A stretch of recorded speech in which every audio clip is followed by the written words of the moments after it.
Revolution Radio, where information never sleeps. You called down the thunder, well now you got it. Right, you tell them I'm coming, and hell's coming with me, you hear?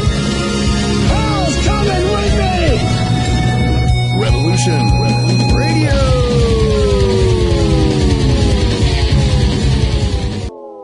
The opinions expressed on this radio station, its programs, and its website by the hosts, guests, and call-in listeners or chatters are solely the opinions of the original source who expressed them. They do not necessarily represent the opinions of Revolution Radio and freedomslips.com, its staff, or affiliates. You're listening to Revolution Radio, freedomslips.com, 100% listener-supported radio, and now we return you to your host.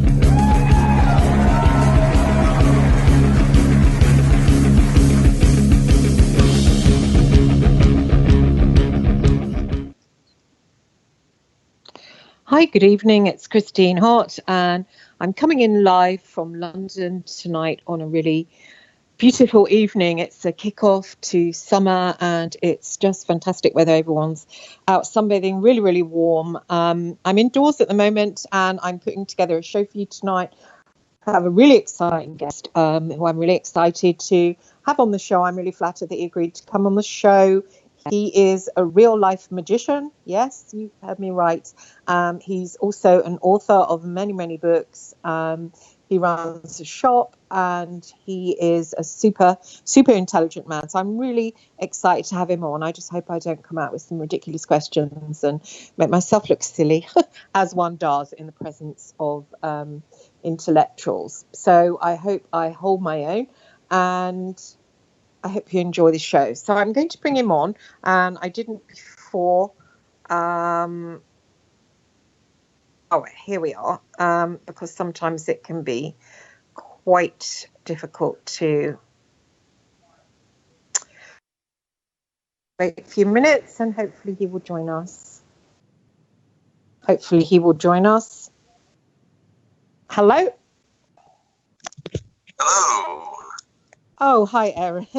You're coming through. You're a tiny bit quiet. Can we have a little bit louder? All right, let me see. I don't know if does that work? That's good. That's in the right direction. Let me know if I start drifting out again. Okay. That's nice and loud. That, you know, I could even take that louder, but that's good. I can hear you clearly. All right, good. Excellent. So, Aaron, how do I pronounce your name now? I know Aaron, obviously, it's a lovely name. Leech. Is it Leech? Leitch? Correct, Leech. It's Scottish. Oh, it's Scottish. Oh, interesting. Lovely. So I came across you, Aaron. I was just sharing with my listeners about the show tonight. I want to do a show, really, what is magic? Because, I know a lot of my listeners, will be quite naive about it, and they won't know much about it. And so, I'd like to warm them up with you, even though you might think, well, you're very advanced for someone who's just coming into it. But I think sometimes that the whole subject of magic is surrounded by people that do a kind of shallow thing and silly sort of things. And so it makes it kind of turns people away from it, and they don't see the depth, and they don't see the connections to the Bible, that kind of thing. Have you found that? Have I found, as far as people with having the misunderstanding in general? Yeah. Oh, definitely. I would say just people in, I guess what you say, the secular world, most of what they know about magic or think they do would come from either science fiction and fantasy, or even worse, through what they've heard through their, through church authorities or propaganda like that. So yeah, there's definitely a very big difference between what you find when you look into these traditions and what is assumed is happening in those traditions. Exactly. Yes. I mean, my first glance at magic was through, I joined I'm just a normal, boring journalist out here in London. I was a news reporter on Fleet Street, and I got sucked into the truth movement, and where they were looking into UFOs, that kind of thing, and conspiracy. But I did notice that every other person that I was speaking to knew about magic. And, it did get quite dark with, them saying, oh, this person knows about curses, this person knows about attacks. And it made me want to, look into it and study it and see what I could learn to protect myself and how I could benefit myself. Well, is that how you first got into that kind of? Is that how you first? Not well, sort of, but not exactly. I came at it from a little different angle. What you're describing, we actually run into that a lot, especially among the that particular the New Age community, the UFO investigators. They tend to have a view of magic where they're still coming from that science fiction fantasy direction, and a lot of what they say about magic is still coming out of fantasy. It's still coming out of books they've read that aren't actually attempting to teach magic, or attempting to dramatize magic. But at the same time, because of the circles they move in, and they do come into contact with more occult material than just an average person.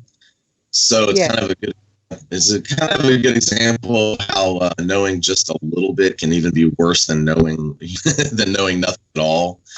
So, yes, they tend to think, that everybody, including the Masons, are all sort of ritually sacrificing children and that kind of thing, quite that dark. goes with that being more interested in the drama of magic.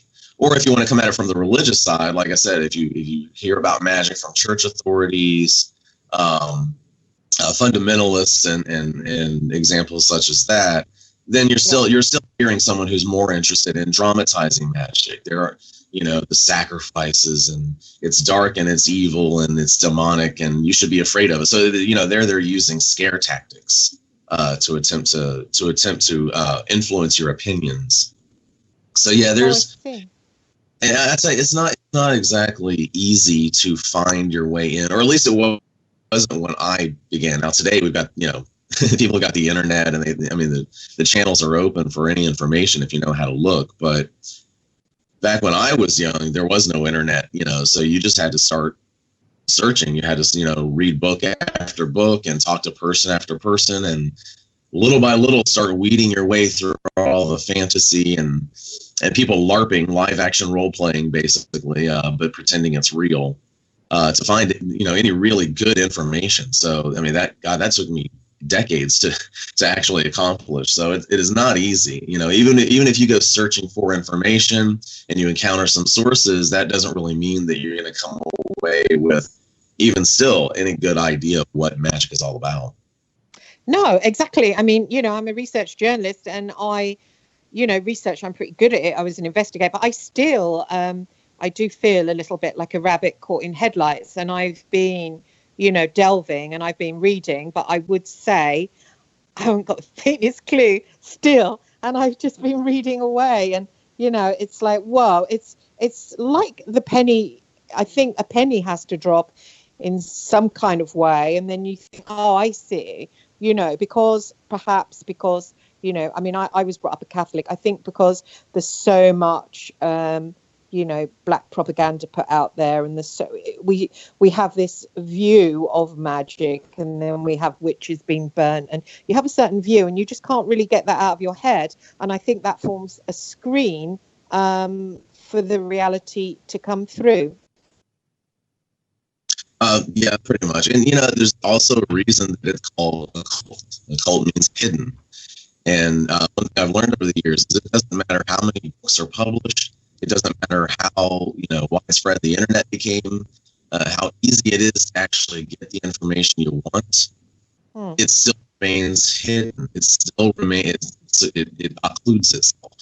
So yeah, it hides behind this whole like you said, it's like the veneer. It's like camouflage of all of this BS material, anti-magic propaganda, pro-magic propaganda. The books that tell you that magic is all light and fluffy and good are just as propagandized as the ones who are telling you that it's all evil and of the devil. So you know. And then, like I said, people LARPing, people playing out their own fantasies, and some of them do get books published. So it keeps itself hidden no matter how much light you try to shine on it. It's actually fascinating. It does keep its it does keep itself hidden. Absolutely, definitely. You know, what were you talking about earlier? The trauma of magic. What is the trauma of magic?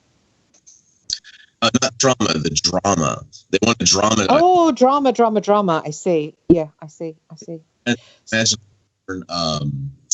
reality show producer doing a show of magicians. That what he would do to magic is what religious authorities and fantasy writers and the secular world in general has done with magic, is they tried to make it this big, scary, exciting, but also scary thing, in order to grab people's attention.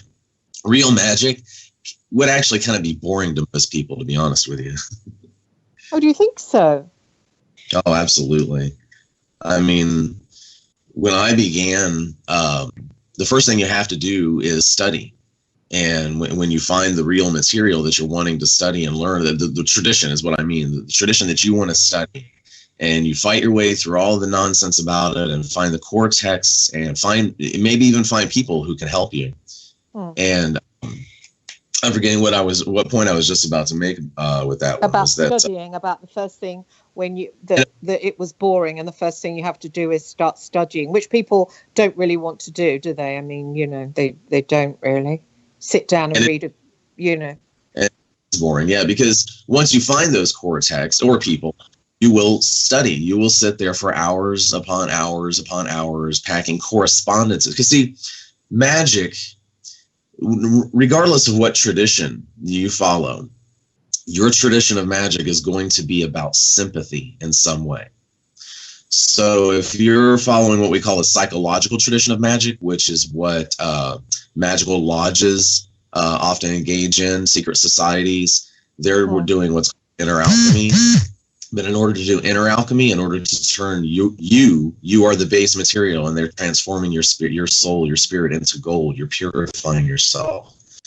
And you have to know the correspondences. You have to know all of the language and Hebrew words and Greek words and Latin words that are used to describe the processes that you undergo to accomplish that goal. So you're going to study.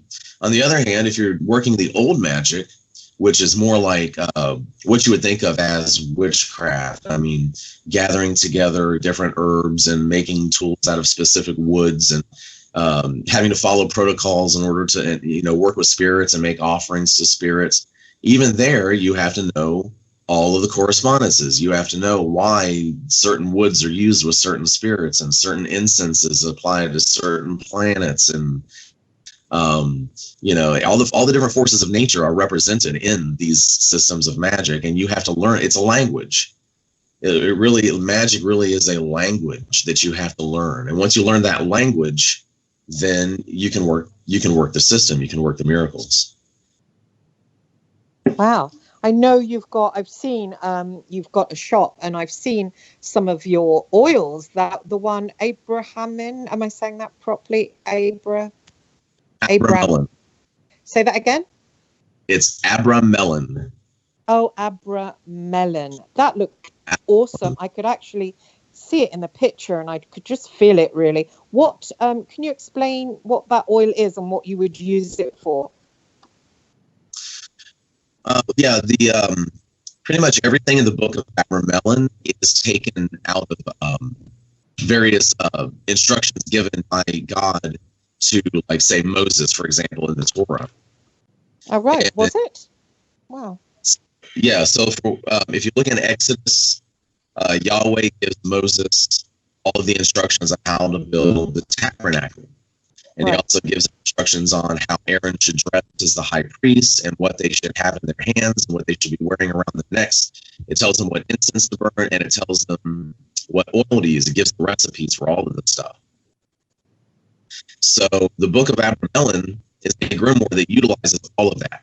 You have to use that incense, you have to use that oil, and etc. In order to commune with a particular angel. So the Melon oil is literally the oil It was directed by God in Exodus, with which the priests were anointed, with which the altar and everything in the temple was anointed. So the way we use it is the same way. We anoint ourselves with it. We anoint our altar and everything with it. And any object of power that we're making, like a talisman, we'll anoint that with it. Candles we anoint with it, and we'll anoint other, like you can use it for healing. You can anoint other people with it whenever directed to. And so that's what it's for. It's an all-purpose kind of very, very powerful spiritual oil. Wow. I could. I mean, is it really expensive? If I wanted to buy a bottle of you, how much would that cost? Actually, when I first set the price, I kind of thought it was being a little expensive, but now that I've looked at other essential oils and what people are charging for them, it's actually fairly reasonable. On the site, I sell it. It's a quarter ounce, and I believe it is $30 or $29.95, something like that. Well, that's not bad. And that is, what size bottle is that then? It holds a quarter ounce, or what is that? Was that 2 dram? I'm forgetting. I think it's a 2 dram bottle with a quarter ounce. And the good thing about that is the stuff lasts forever. I mean, I've had a bottle on my altar that I've had now for several years, and I'm nowhere near all the way through it. One of these bottles could probably last you most of your life if you were really conservative with it. Oh, excellent. I saw it. I saw a picture, and it's just, I could feel the power in it. I thought, wow, that is absolutely awesome. And I'll give a link underneath when I put this up on YouTube after the radio station passes it to me, so they can see your shop and they can see it on there. Really about that oils too. I'd say this has probably been a year or so ago. I was cooking a batch of it, and I was doing the final reduction where you put it on a very low heat. And this is alchemy, by the way, which you put it on a very low heat and you evaporate the alcohol out of the final solution. And my wife, who happens to be a very powerful and natural scryer, happened to be walking by. I had it on the stove. She happened to be walking by, and she looked at the oil, and it's a very deep, very red oil. And of course, it has this wonderful cinnamon smell to it. And so she just found herself kind of entranced by it, and she started gazing into it and just enjoying the smell. And immediately she looked at me and said, "Call the bank now." And I'm like, okay. So I picked up my phone and called the bank and found out that there were several charges on my card that had just been made within the hour from someone who had stolen my identity. And if I hadn't called the bank, they would have completely cleaned out my bank account. Gosh. So that's some very powerful oil that you're talking about right there. So it just widened her consciousness. Yep, it just opened her right up. And that's an old tradition too. You think of magic, the old idea of the wizard hunched over the crystal ball, gazing into it. But they used to use crystal balls, magic mirrors, chalices of wine, and they would use sacred oil, and they would actually scry into the sacred oil. Really? So yeah, she got caught up in that apparently. I told you she's. Sorry. Wow, that's awesome. I didn't know that, and I didn't know about this book, the Book of Abraham. I mean, can one buy that anywhere, or I'd never heard of it. Is that from the time of Exodus, or excuse my complete ignorance? No, that was the date in the book is 1458, I think, but of course that may not actually be when it was written. The book says it was translated from a Hebrew original, but there's no evidence there was one. It seems to have been written in Germany, maybe in the late 1500s, maybe. But it is a Jewish text. It was written in German, and it is a Jewish text. And it, as I said earlier, it has instructions for contacting a specific angel, but it calls your holy guardian angel. And this isn't like you'll meet people, especially in the esoteric community, that Michael, the Archangel Michael, is my guardian. Oh, Gabriel is my guardian. But this is that kind of guardian. This is an angel that is assigned by God to you specifically and only you. So it can't be the Archangel Michael or another known angel. And that angel is It is literally an embodiment of the Holy Spirit. It is your direct link to God. So the ritual in the Book of Melon actually takes, well, in the original German, it takes 18 months. Wow. And yes, you have to call down and bond with this angel. And then from that point forward, you continue working that tradition until you die. It's for the rest of your life. And you have to work with your guardian angel. And your guardian angel basically teaches you everything, reveals all the mysteries to you, teaches you how magic works, teaches you how to command and work with the spirits. And so it's a very, it went from Germany, and we're not sure how it ended up in France, but it did. And it was translated into French by a known author, and he made some changes to it. He shortened the length down to 6 months from 18. He added in some old Solomon, like the use of changed the technique that was used to scry the angel for the first time. And added that to that. And in the late 1800s, name of Mathers found that French manuscript in the Bibliothèque de l'Arsenal. It's in English, and from it's been published widely through the Western world. So you can get it from Amazon. You can get it from any bookstore. Amazing. I haven't heard. So as you were saying, it doesn't contact Uriel. It contacts, say, if I used it and did that ritual, it would contact my particular angel. Correct. Your guardian angel. And it will be completely specific to you. When you call down the Holy Spirit, that angel is the form that it takes.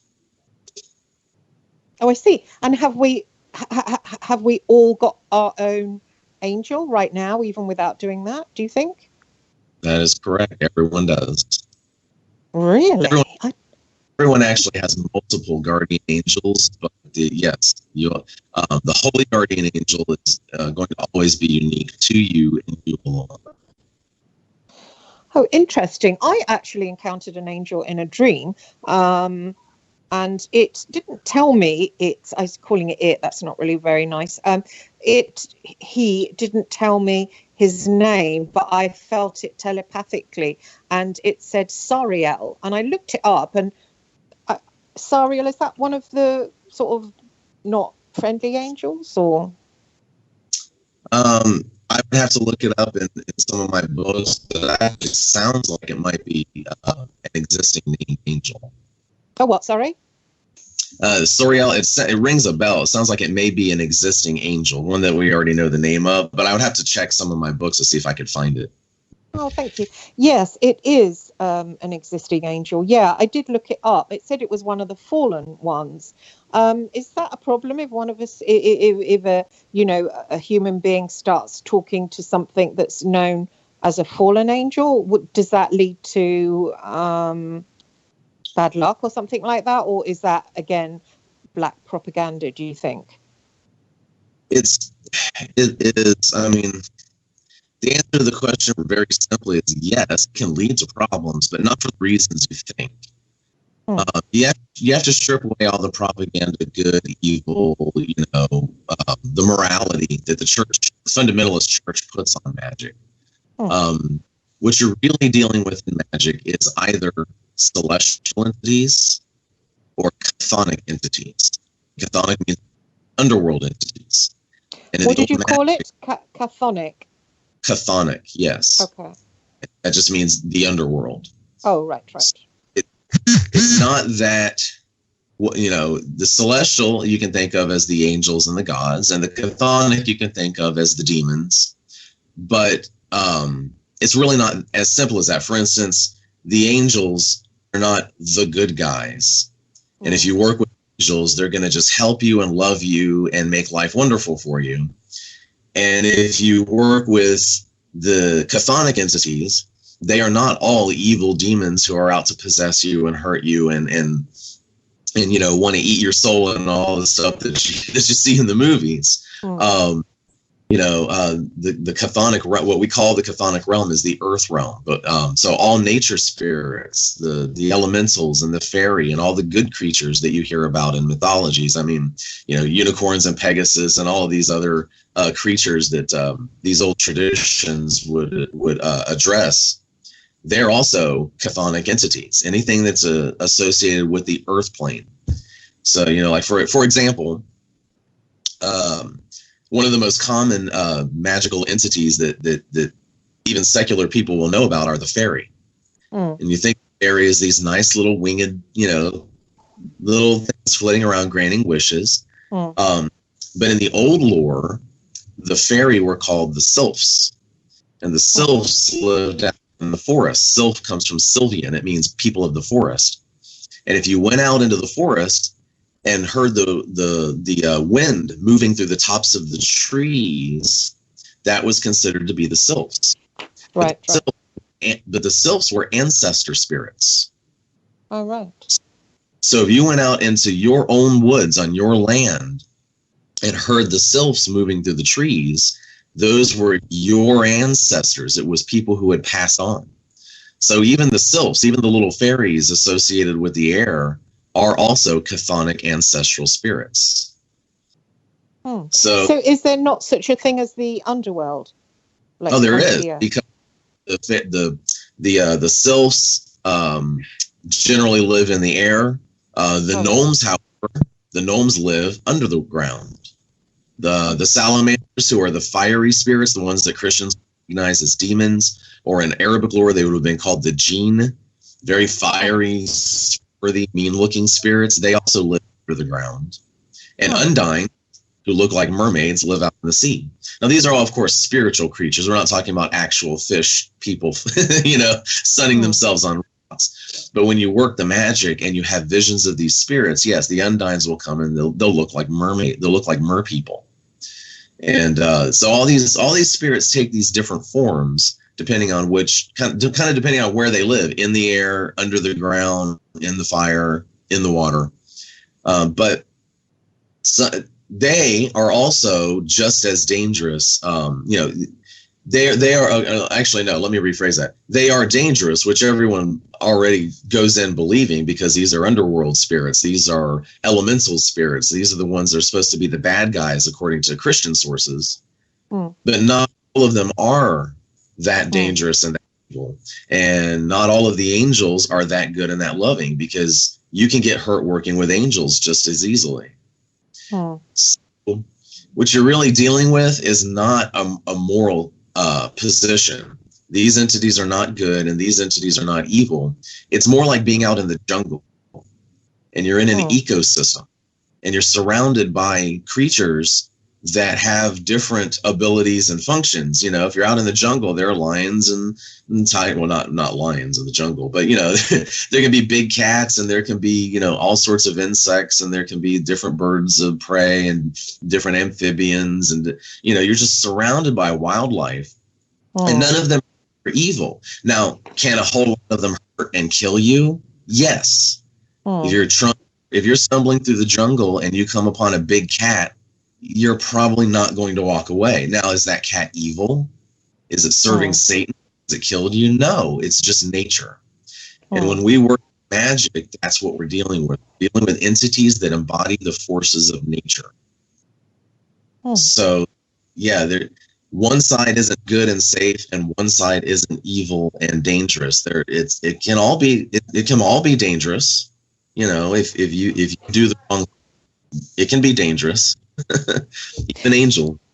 Like, people talk about Archons, don't they? And they normally associate them with the jinn, with those fiery. I heard David Knight talking about these entities who have faces like liquid fire, and he called them the Archons that he found in the, or not just him, but found in the Nag Hammadi text, where they say, the Archons are attacking us. Now, would they be jinn? Would they be the creatures under the earth?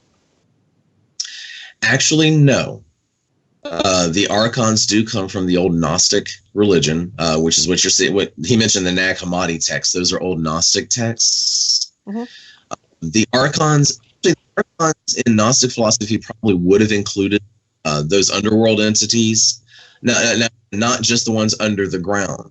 They would have classed all pagan entities like the god of the mountain, the goddess of the sea, the gods of the rivers, the gods of the prairies, the gods of the forests. All of those would have been classified as Archons by the Gnostics. But the real focus of the Gnostics, when they're talking about Archons in those Nag Hammadi texts, is actually not those elemental gods. They're actually talking about the angels. All right.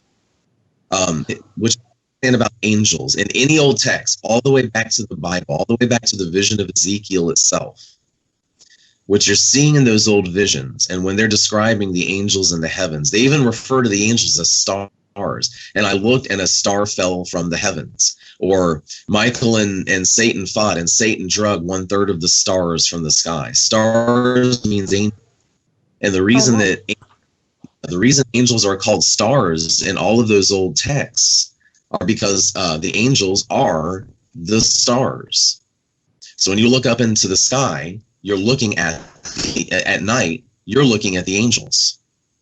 When the sun passes overhead during the day, that's Michael. The moon passing over your head at night is Gabriel. And all of the other planets and stars that you'll see in the nighttime sky are all the hosts of the angels. So when ancient astrologers were doing their art, what they were doing was looking up into the sky to see how the stars were arranged, because they were trying to see what the angels were up to. Oh. So they were interpreting what the angels were doing, because they believed that would be reflected here on earth, as above, so below. And is that true? Now, yes. However, the Gnostics believed, now it's metaphorical, of course. I'm not saying that when you look into the sky, you're not seeing balls of gas millions of light years away. What I'm saying is that, yes, in magic, when you look into the sky, we do interpret the positions of the stars as messages from God. Those are the angels. They are giving us messages, and angel means messenger. So now, to the ancient Gnostics, they were very unique, because they were kind of an aberration where all of the pagan, Christian, and Jewish religions all around them, all of these people were practicing astrology. Everyone was going to their local astrologer to get their horoscope. Even to this very day, how many people check the newspaper to see their horoscope for the day? This is common practice for Western culture for thousands of years. But the Gnostics hated it. They were absolutely anti-astrology. And the reason they felt that way was because they believed that their souls came from God alone, and that astrology represents your fate. And fate is what chains you to the earth. They believed in reincarnation. So they felt that if you were trapped by your fate, which means you were trapped by your birth chart, how the stars were arranged at your birth, you would be stuck here and you would reincarnate forever. It was very, just like Buddhism. Any desire, any passion, any fear, any joy, anything that binds you to the world will keep you reincarnating here forever. And their goal was to cast those chains off. So they were anti-astrology. They didn't want to see their birth chart, and they thought astrology was evil. Now, the reason I've been going on about that is because the angels, the stars, are the angels, right? So the Gnostics called stars the Archons. If astrology, if the arrangement of the stars in the heavens is what determines what happens here on earth, that made the stars, the angels, the rulers of this world. And Archon means ruler. So they didn't call them angels, they called them Archons. And instead of seeing them as holy messengers of God, they saw them as demonic entities that were trapping us here on earth. Wow, they might have a point. So yes, when they were talking about Archons, the Nag Hammadi, they're talking about the stars. And all those texts are telling you, stop looking at your birth chart, stop practicing astrology, aim beyond that. You want to go beyond the stars back home to God. You don't want to be trapped here. Well, I think they're bang on, aren't they?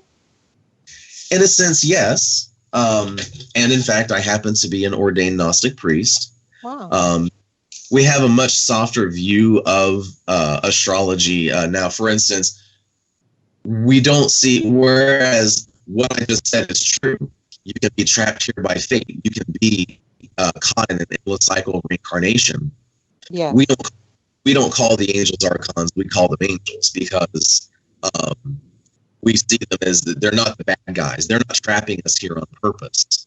Their job is to maintain reality and to keep the cycles of nature going. Their job is to keep the sun rising and setting.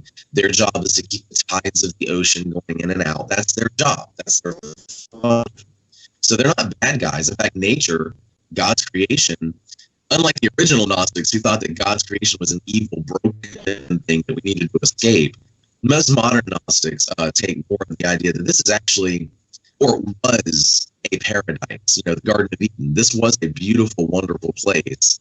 And it wasn't some evil angel up in the sky that messed it up. It was us. We screwed this up. So we don't view nature as inherently evil, but we do look at it still in the same way.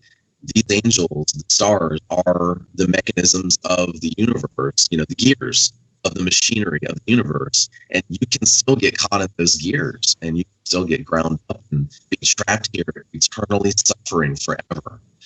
Think of all the people in the world that they're born, they grow up, they go to work, they come home, and they have children, and they just do it again and again and again until they die. And they just do it, and then they just do it again. They're reborn, and then they grow up, and they have kids, and they go to work, and they come home, and they're just endless cycle. It's a nightmare. I have to say that I relate to wanting to get out of here. That sometimes, and that all my life I felt, no, I'm here under duress. I'm like, I don't want to be here. It's like almost going to a party that you've been stuck at for ages, and you're like, oh no, not this again.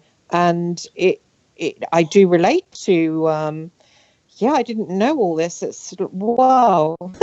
I didn't know that they were keeping us prisoner and ruling over us. I had absolutely no idea. It also says in the Nag Hammadi text that they thought that they were under attack as well. Sorry, yes. I'm telling you that, and you're a priest. No, I'm saying I was interested when I read that particular part of it. That interested me. Why did they feel they were actually under attack?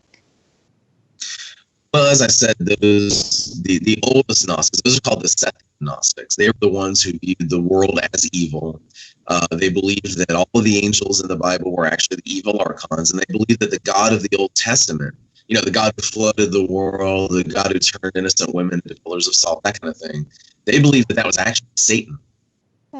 They honestly believed that Jewish people and Christian people were, by and large, worshiping Satan by mistake. So they had a very, very dim view. And later on, that softened up a lot, where other than the creator in the Old Testament being Satan, they started calling him the demiurge. Well, they called him the demiurge all along, the architect, the creator, associating him with Satan. And he just became his own figure, not an evil figure, but just one who didn't understand what was going on. He created the world without really knowing that there were higher spirits, that there was a true God behind him. So Gnosticism, the God who created the world, is not the highest God.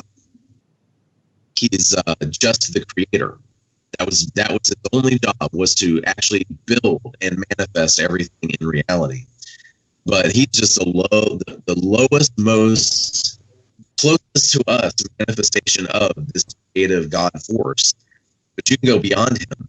And for the Gnostic, they saw the as being higher than the creator.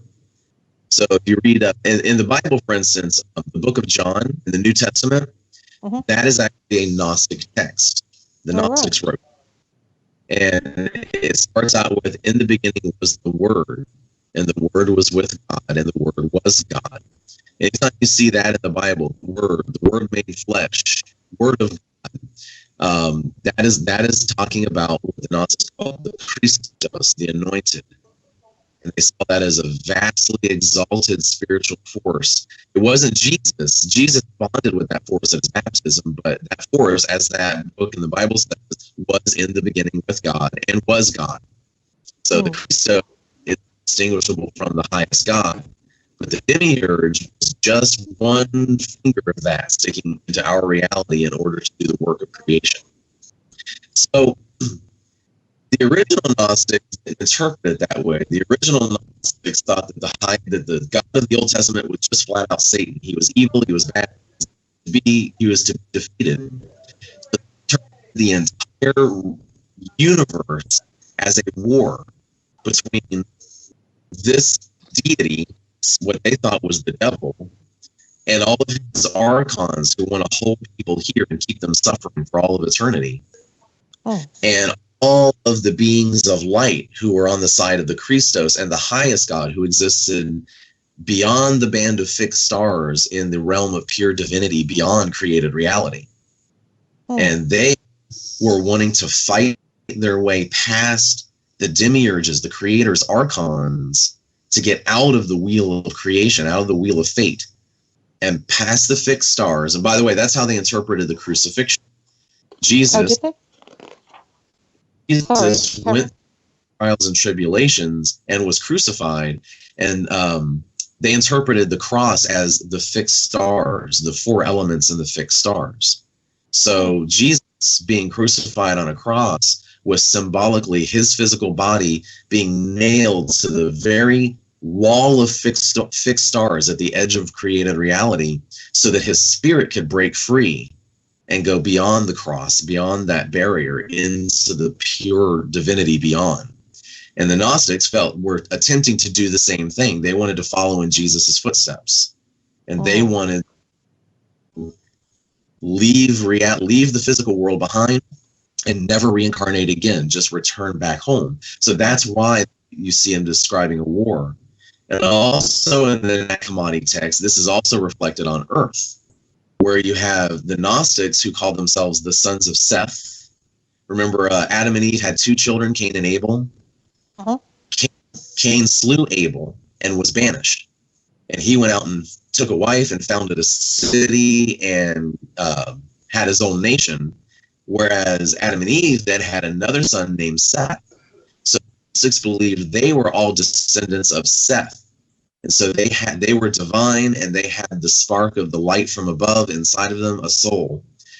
And they believed that the rest of the world were all descendants of Cain and his nation.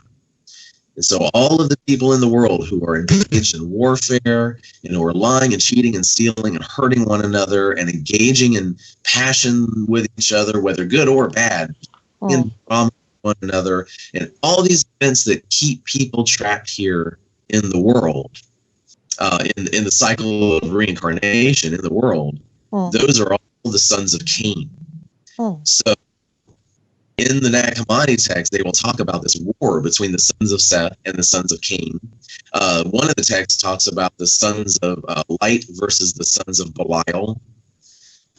So yeah, those early Gnostics saw the whole universe as this struggle between the Archons and the evil creator who want to hold us here and vampirically feed off of our suffering for all of eternity, and the sons of Seth, the true holders of the light, who are attempting to defeat the Archons and the demiurge and get back home again to the pure realm.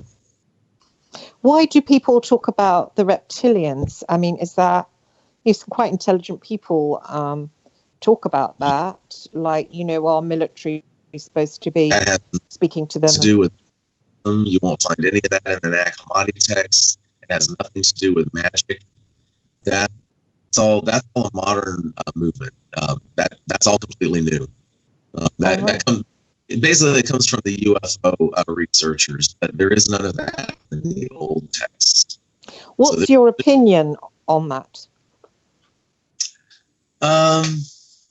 My opinion on UFOs. Oh no, your opinion on reptilians. That they're this evil, Kind of the same thing. I don't really see any reason. I've seen no evidence to suggest that there's any kind of, race of reptilian aliens or demons or interdimensional beings that are. No, I don't see anything like that. That's odd, isn't it? I mean, so many people have gathered together, but I suppose there might just be some form of salamander, some form of jinn, presumably. Well, it's like I've read a lot of texts, again, especially from the New Age side of things, that will describe the older text. Like I talked about the vision of Ezekiel, and I've talked about different prophetic visions. The vision of Ezekiel is a favorite one for the UFO researchers because he talks about seeing wheels within wheels in the sky. And so, oh, hey, UFOs, it's got to be flying saucers, so they latch onto that. But if you understand what is actually being, remember I said, if you're going to study magic, first you have to study the language. You have to learn all the correspondences and what's sympathetic with what. And it goes with a lot of understanding of these old symbols that are in these texts. And there's no UFOs in Ezekiel's vision. He was actually talking about the zodiac. The wheel that he saw was the wheel of the zodiac. So what is your opinion after you were? Do you think that the stars are keeping us in? Is your magic an attempt to get back to the beyond? Well, this is where it's a little complex because the answer is yes and no simultaneously. But like I said, the Sethian Gnostics, the original Gnostics, those guys are pretty hardcore, and they saw the world as evil, and they saw the God of the Old Testament as evil. But that softened over time. The Gnostic sect probably had the largest influence on our Western mysteries to this day. Were called the Valentinians, and they actually were Christians. They were Catholic. And so they did not interpret any of the Old Testament as Satan, as this being an evil God. They're the ones who had the softer view where the Archons aren't evil. They're just doing their job. Their job is to maintain reality. Their job is to keep the sun moving and the moon moving and the water flowing. I mean, these are the embodiments of the forces of nature. We don't view them as evil anymore. You can work with them. They are holy. They are angels. If you call Michael, he's the archangel of the sun. The Gnostics would have called Michael an evil archon, but he's not. He's actually a very friendly and protective angel as far as angels go. And so no to all of that about, are they evil? Are they feeding on us? Are they putting us here to suffer? No. However, I did describe them as the gears of the machinery of the universe. You can entirely yes, it's still true. You can be trapped here. Everything the old Gnostics were afraid of is still true. You can be trapped here in the cycle of reincarnation. The only difference, we don't believe that Michael is up in the sky trying to hold you here. He'll help you. He'll actually help you get out of here if you want to. He has no interest in forcing you to stay here and suffer for all of eternity. But that doesn't mean people don't. People put themselves in their own hell. Hell is not a thing that God created to put people to punish them. Hell is a place that people walk into themselves, and they put themselves there. By any chance, did you ever read in your studies Dantes Inferno?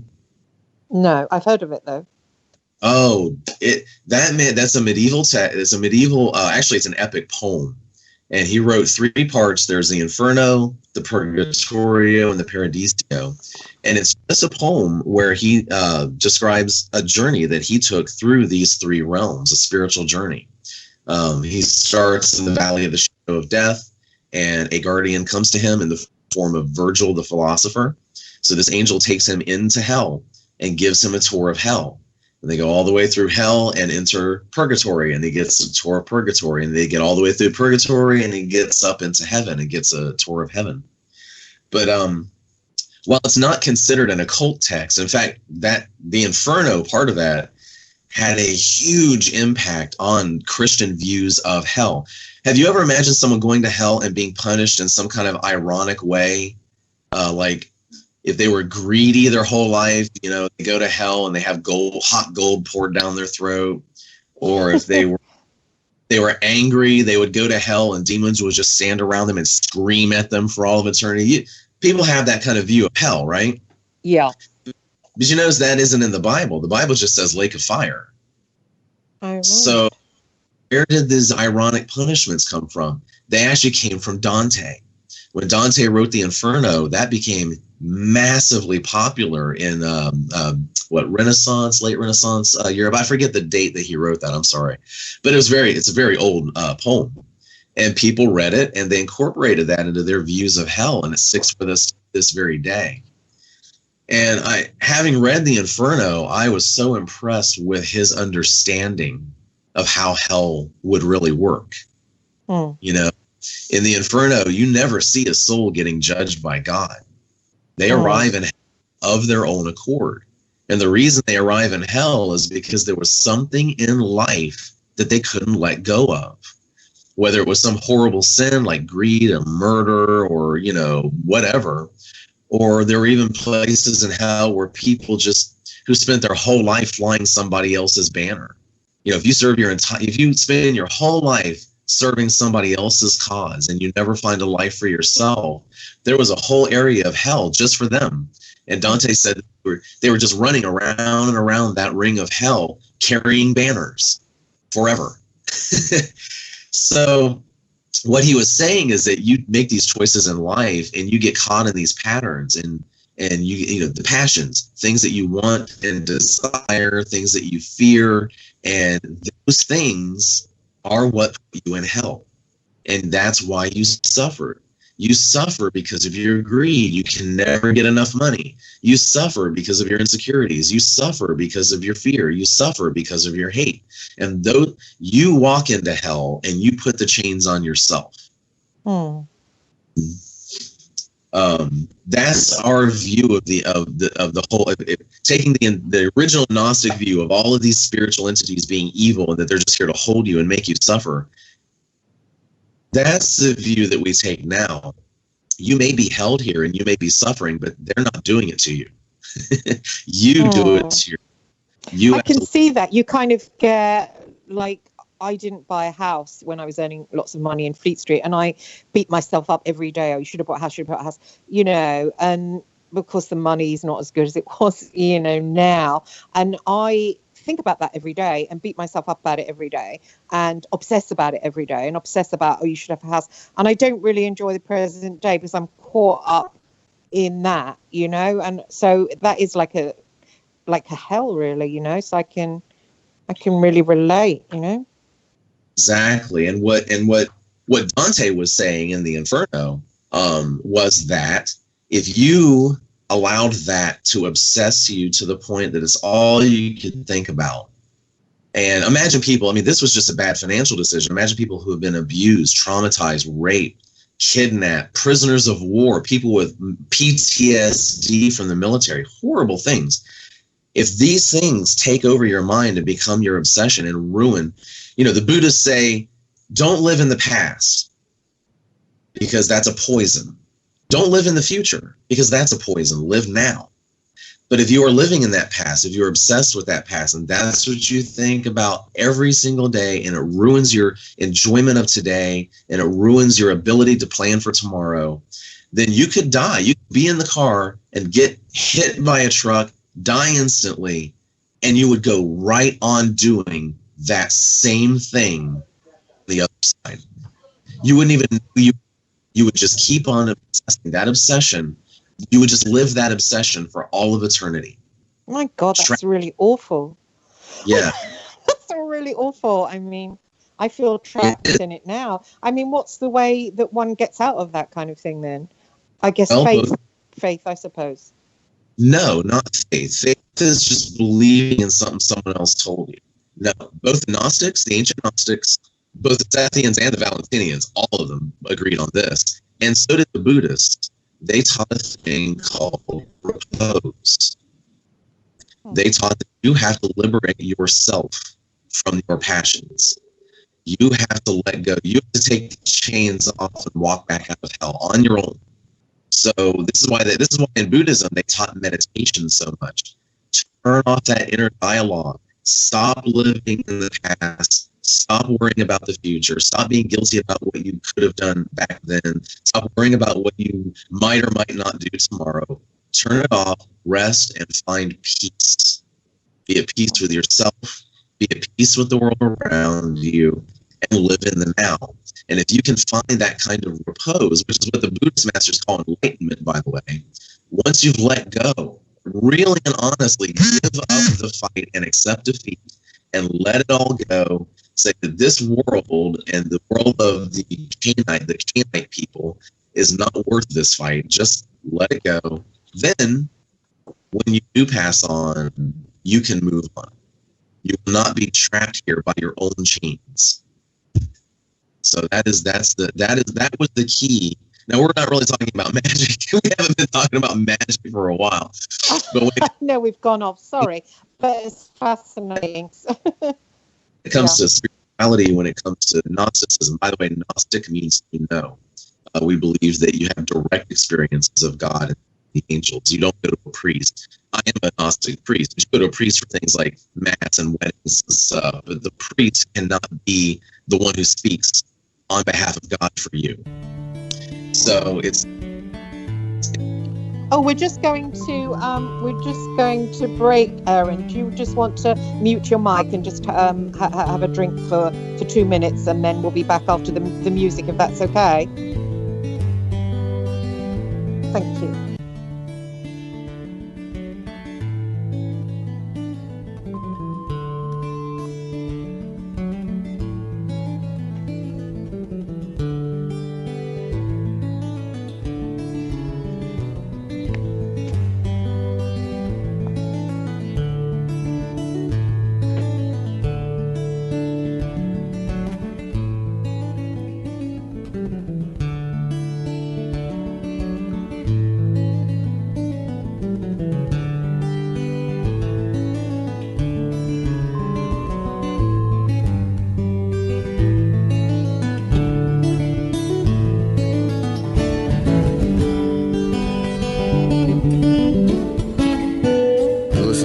Radio at freedomslips.com, and we'll be right back after this message.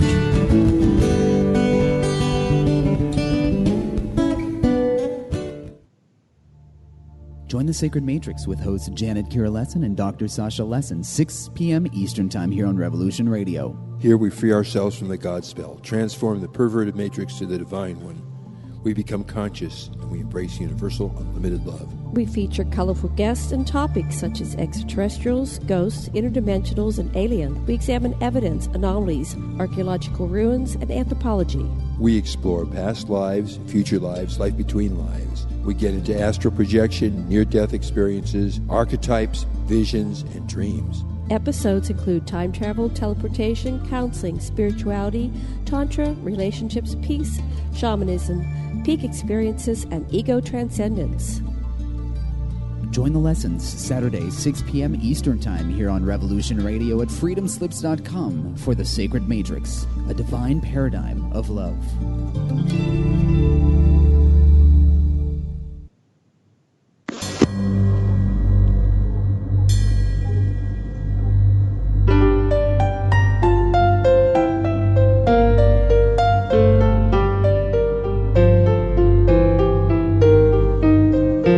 Did you ever feel that things were not quite right? That everything was just ever so slightly askew?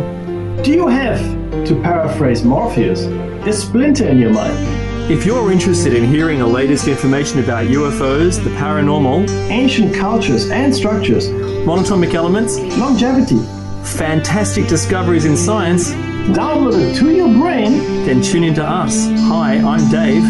And I'm Mackie. And we are Shiny Side Out, Sundays 2 to 4 a.m. Eastern. See you then. Revolution Radio, freedomslips.com. You don't need to expect us. We're already here. Enjoy your extra big-ass fries. You didn't give me no fries. I got an empty box. Would you like another extra big-ass fries? I said I didn't get any. Thank you. Your account has been charged. Your balance is 0. Please come back when you can afford to make a purchase. No. I'm sorry you're having trouble. Come on. My kids are starving.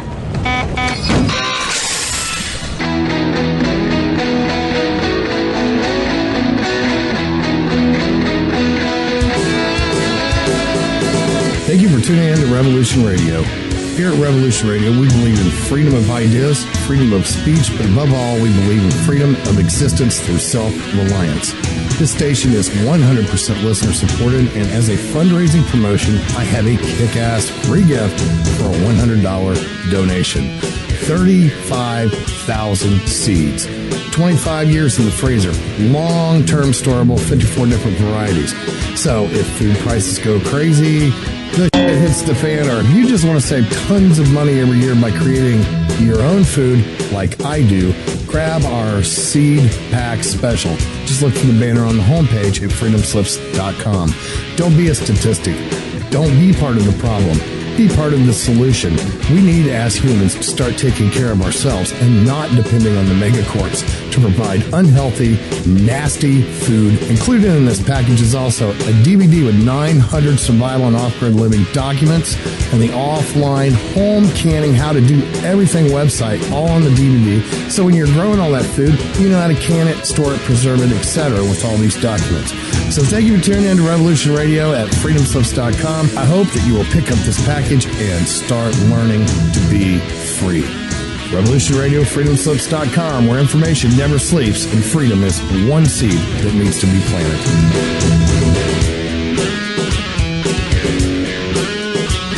What we do in life, it goes in eternity. The opinions expressed on this radio station, its programs, and its website by the hosts, guests, and call-in listeners or chatters are solely the opinions of the original source who expressed them. They do not necessarily represent the opinions of Revolution Radio and freedomslips.com, its staff, or affiliates. You're listening to Revolution Radio, freedomslips.com, 100% listener-supported radio, and now we return you to your host.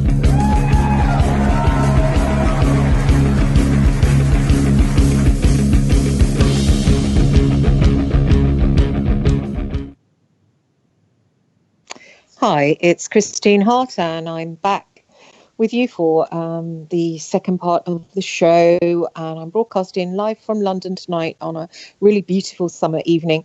And I have my guest with me, who's an ordained Gnostic priest and magician and author.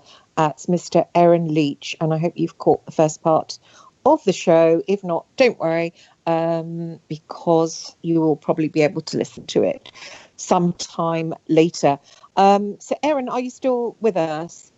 I'm still here. Sorry about that. Those adverts, they just bang on for ages.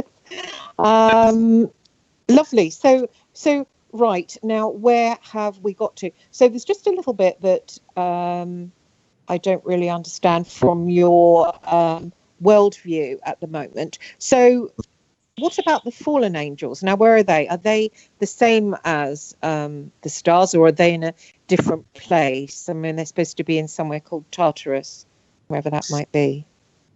Yeah, see, I may say some things that might shock some of your listeners right now, but oh, don't worry about them. You know, I've looked into the old texts, and first of all, let me say that historically speaking, the entire concept of fallen angels comes from the Book of Enoch. Right.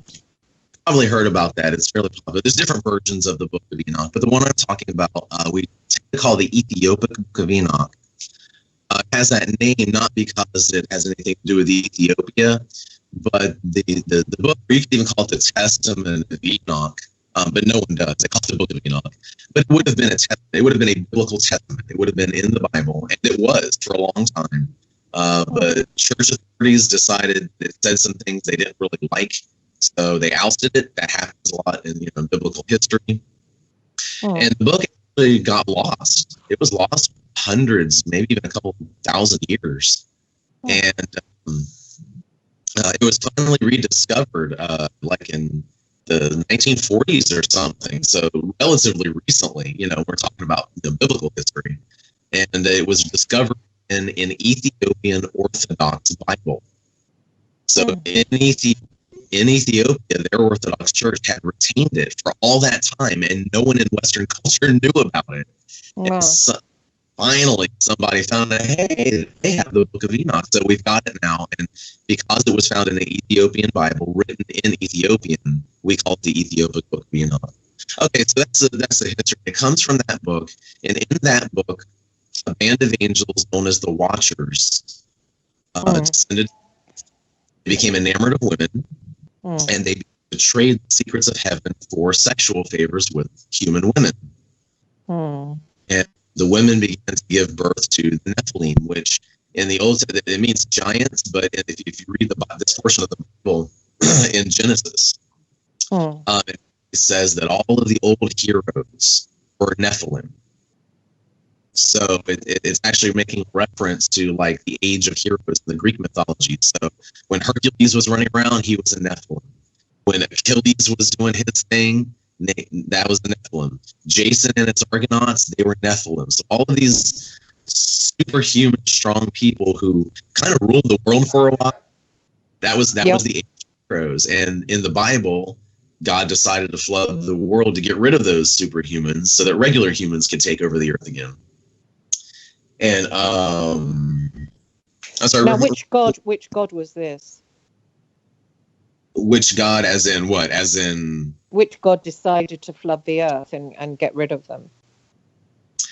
Well, from the Gnostic perspective, that would be Creator. The Creator decided that his experiment had gone wrong, so he flooded the world. Different interpretations of that, and Gnosticism spans for such a long period of time with different sects. They had different interpretations of like the flood story. Like the original Sethians just saw that as Satan, the creator, destroying the world with a flood. But the Valentinians saw two entities at work in Noah's flood, where one was the creator God flooding the world, but it was a different entity. It was a different angel that came to Noah to warn him about that so that he could build the ark. So it gets pretty complex with mythology. But besides all that, regardless of the flood, what is described in the Book of Enoch is that these watchers, these angels who had come down and disobeyed orders and mated with human women, they were all rounded up by the archangel police came and got them and put them in chains, and they were punished for what they did by being put under a mountain in darkness.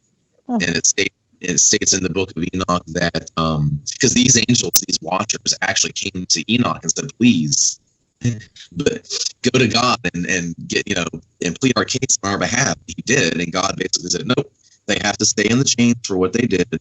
And when the final judgment takes place, they will be moved into a lake of fire where they will be forever.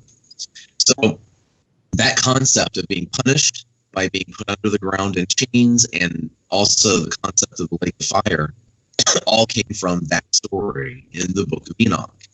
The Book of Enoch got lost for a couple thousand years, but those stories kept on. And of course, especially the Christian church was very big on, fallen angels, hell, and, fire and brimstone and all that nonsense.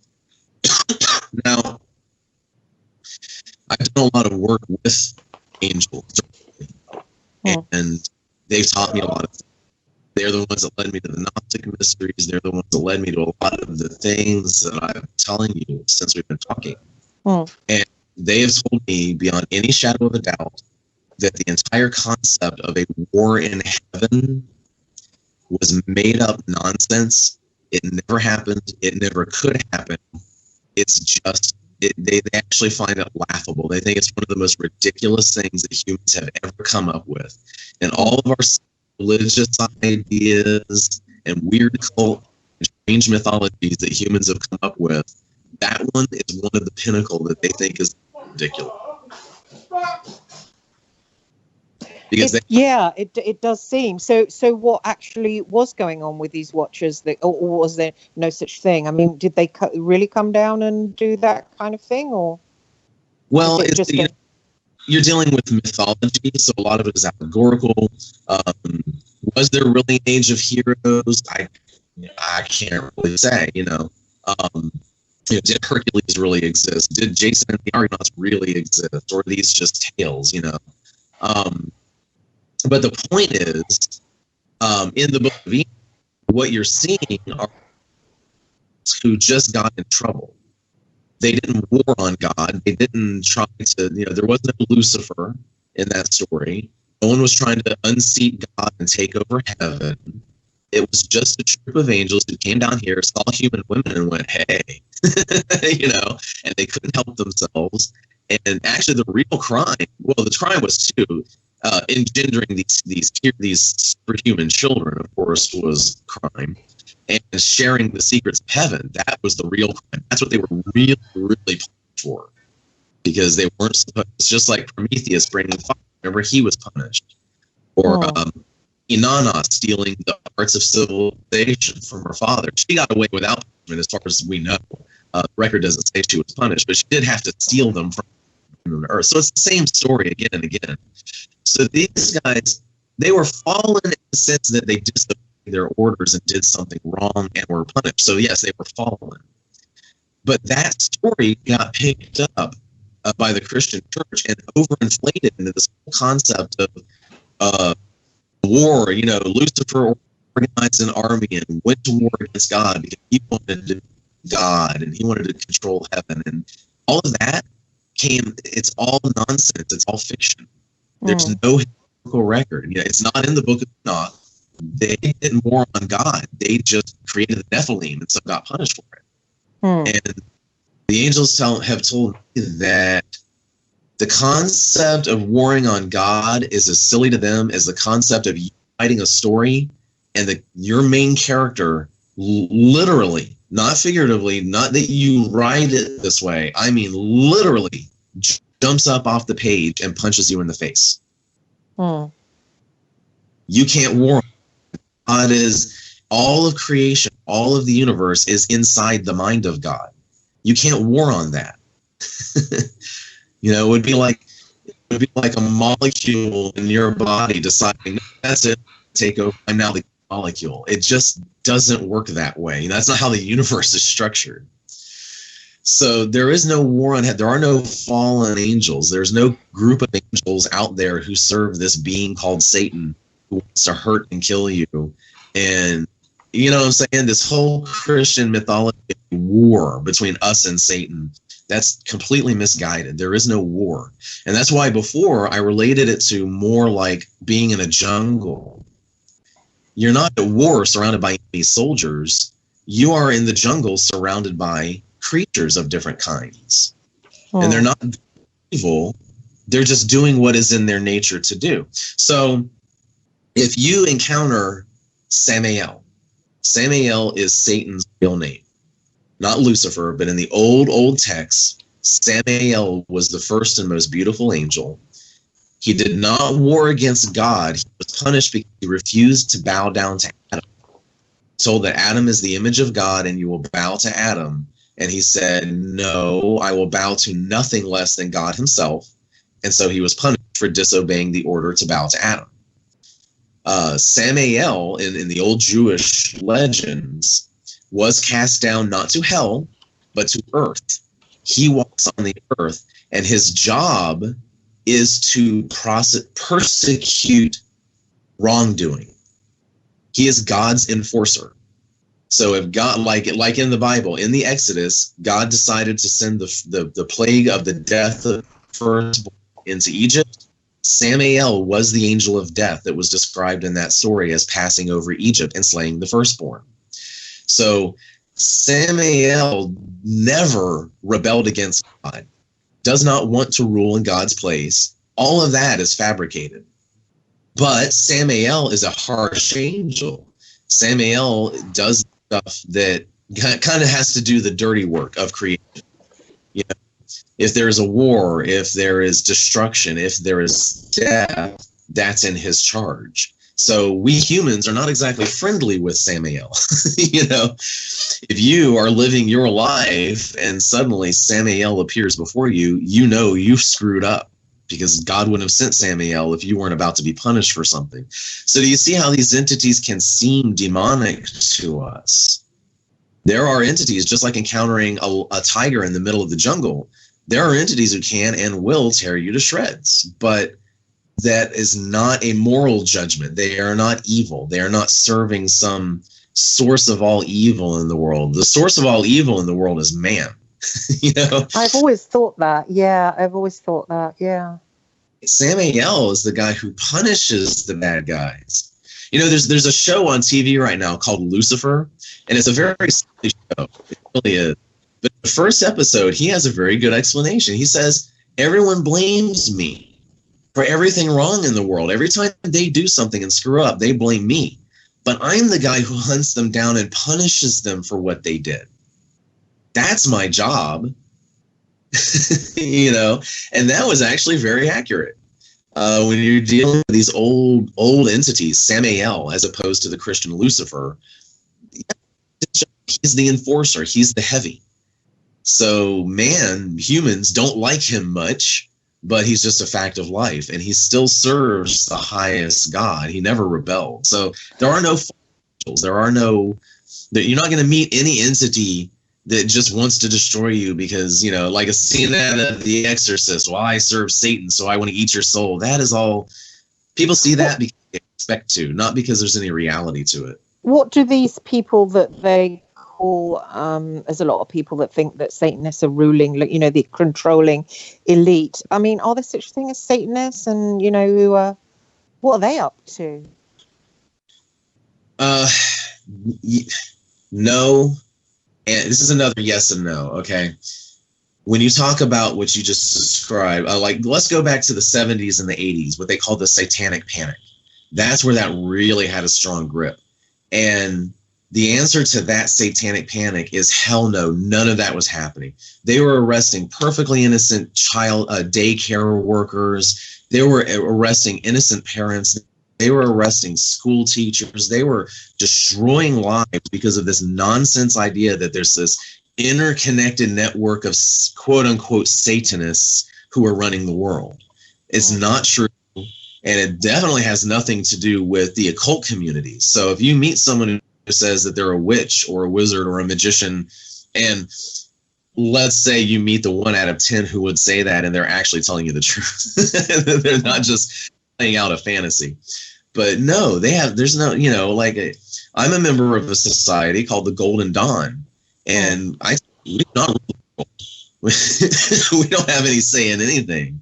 I guarantee you, if my membership with this secret society gave me any pull in the world would be a whole different place than it is right now. Trust me. But what about men like Aquino who have that sort of Church of Satan and Temple of Set? Were they just kind of LARPers? No, there's a lot of people you're going to meet who will say that they're practicing the LaVey Satanism or the Aquino Temple of Set, that material. And you're going to meet 9 out of 10 of them are full of crap too. But there is still a core community of actual people, actually sincere people, actual practitioners who follow those systems. But those are just philosophies and systems. Those people aren't ruling the world either. But do they think, those people that are doing that, do they think they're praying to Samael? Do they think they're going to get something out of it? No, and this is one of my problems. It gets a little more complex with the Temple of Set, and I don't know, so I just won't say as much. I think they actually do believe in Set, the Egyptian god Set, who, by the way, is evil. He was just the Egyptian god of war and the desert. But they were a branch off. But let's talk about LaVey Satanism. I know a little more about that, and that is actually where the Temple of Set came from. If you're a member of their church or a member of the Church of Satan, you have to be an atheist. Oh, I see. They do not believe in Satan. They do not believe in magic. They do not believe in spirituality. When they talk about magic, they're talking about psychological tricks. When they talk about Satan, they're just the whole philosophy of the Church of Satan is this. Let's go back to the medieval church. The medieval church decided that sex and drugs and love and partying and fun and gaining knowledge and education and expanding yourself, all of these things were evil and bad. And anyone caught doing those things were labeled as Satanists, and they were put to death. Going back to the Inquisitions. So they founded the Church of Satan. He said, hey, What should our symbol be?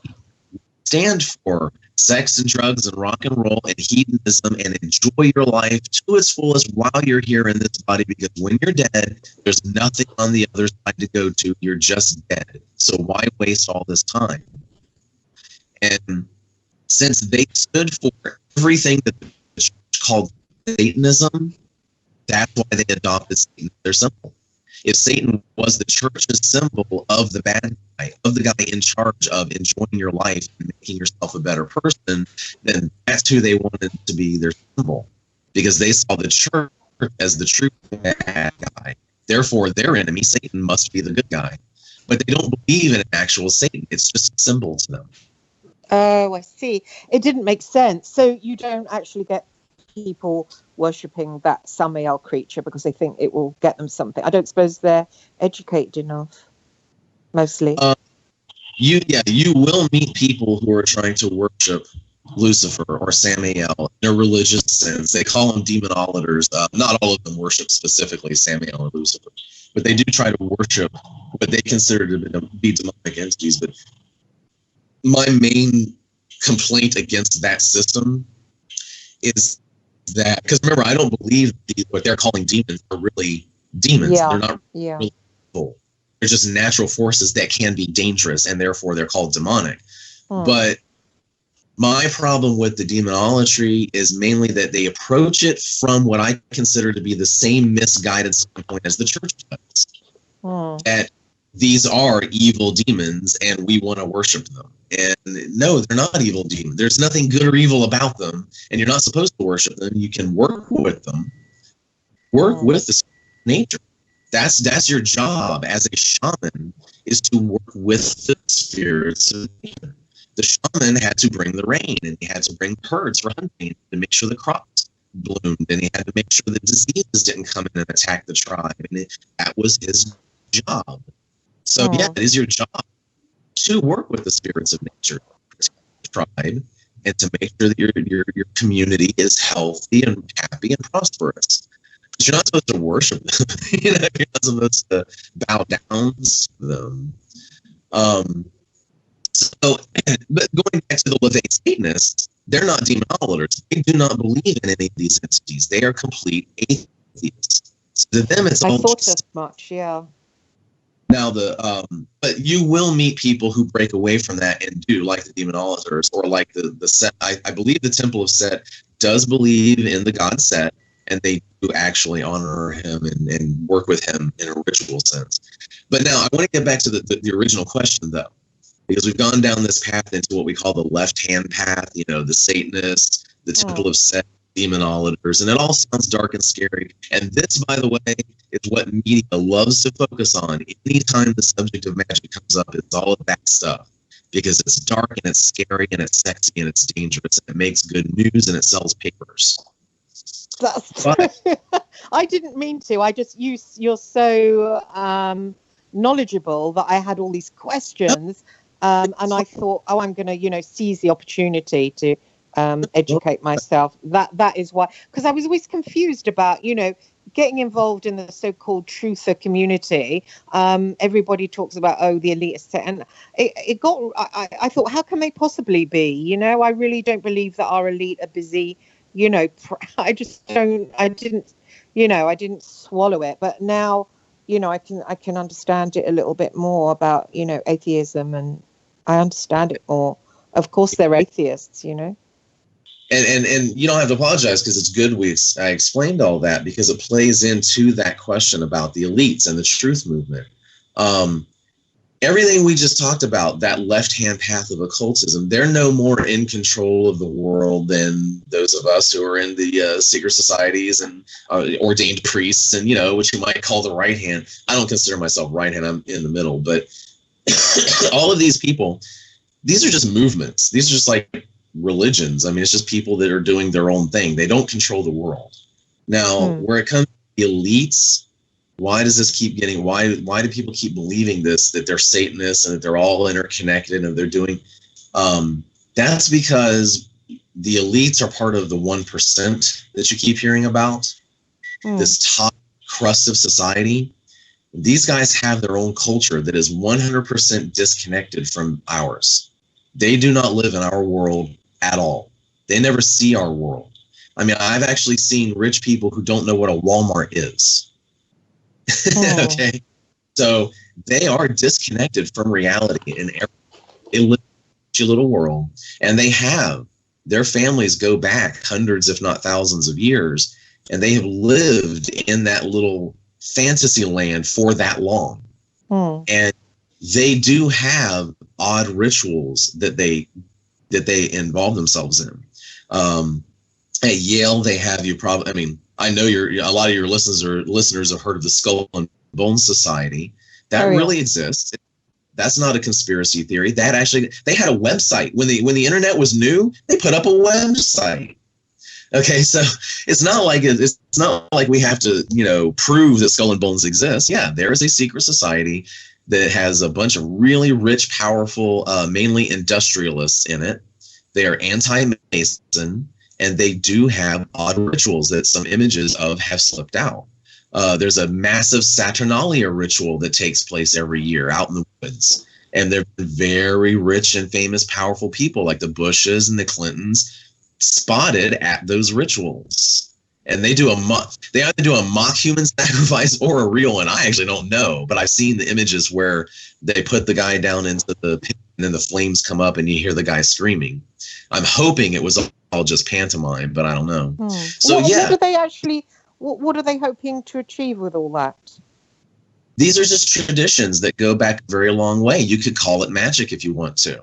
These are the rituals that these ruling elite have performed. Imagine go back to the ancient Egypt and what rituals that the priests and the pharaoh would have gotten up to in their secret chambers that had to do with his being the pharaoh and his right to rule the land. Rituals that people on the outside never would have been able to see. Special sacrifices to their cult gods and all this stuff that goes in is behind the scenes, the religious side of being a ruler. And as far as I can tell, that religious side of being a global ruler has not gone away. They still do that stuff. They still go to the Saturnalia ritual. They still have their initiation rituals. They still have their wizards. King Arthur had Merlin. Queen Elizabeth had John Dee. And I guarantee you, the ruling elite today have their shamans and wizards that they go to. So there is no interconnected network of what the public thinks is Satanism. Okay. But the reason that it's easy to believe that is because, they do have rituals. They do have very strange and ancient rituals that they do practice. And when images of that crap gets out, it's easy to say, point and look, see, they're seeing this. Look what they're doing. And, so those guys are up to very weird stuff behind closed doors that even I hardly understand what the hell they're doing. I wonder if they think they're doing anything spiritual or they're just being humans, humanity can get quite sort of depraved. It's probably the hardest question to answer. When the Bush family is sitting at the table at the Saturnalia ritual, do they really believe they're taking part in a ritual that keeps the machinery of the universe running and ensures that they and their kind remain the rulers of the land? Or are they just there because it's tradition and that's where you go to make your connections and be seen as a ruler? It's like with the Masons. People think that the Masons are ruling the world, but they're not. It's just a bunch of old guys, and they go hang out in the hall and drink beer to get away from the wives for a couple of hours. They don't really, a very large number of modern Masons do not believe that there is any magic or mysticism in their rituals at all. They're just there because they want to make business connections. So, it's hard to say. It's really hard to say what these people really believe. What about the old gods like Odin and stuff? Do those demigods exist, or are they just spirits of nature? Those are literally spirits of nature, but they do exist. They are gods. It's a little known fact, but a very, very old word for God is demon. D-E-A-M-O-N, or maybe it's D-A-E. No, I think it's D-E-A-M-O-N, demon. And it meant God. So The Christians, when they came along, they would talk to the pagans who were talking about worshiping their demons, because that was just the word at the time for a spiritual entity. Decided, oh, well, we worship the highest God, you worship the demons. You worship the gods of nature. And then over time, Christianity successfully demonized the word demon. So if you meet a demonologer, okay, and he says, I work with Lucifer and Beelzebub, and I work with all of these quote-unquote demons, and then you go down the street to a botanica and you meet a very nice Santo, and he says, yes, I work with the Orisha, and I work with Obatala of the mountain, and I work with the Yemayah of the sea, and I work with Oshun of the river. They're talking about the same species of being, the same entities, basically. But the demonologist sees them all as evil demons from hell, whereas the Santo sees them in the more traditional old magic sense. They are just the gods of nature. Oh, I see. Interesting. Where would you read about all those? I know you've written a lot of books, but where would you find those names you've just talked about, of the god of the river and the god of the mountain?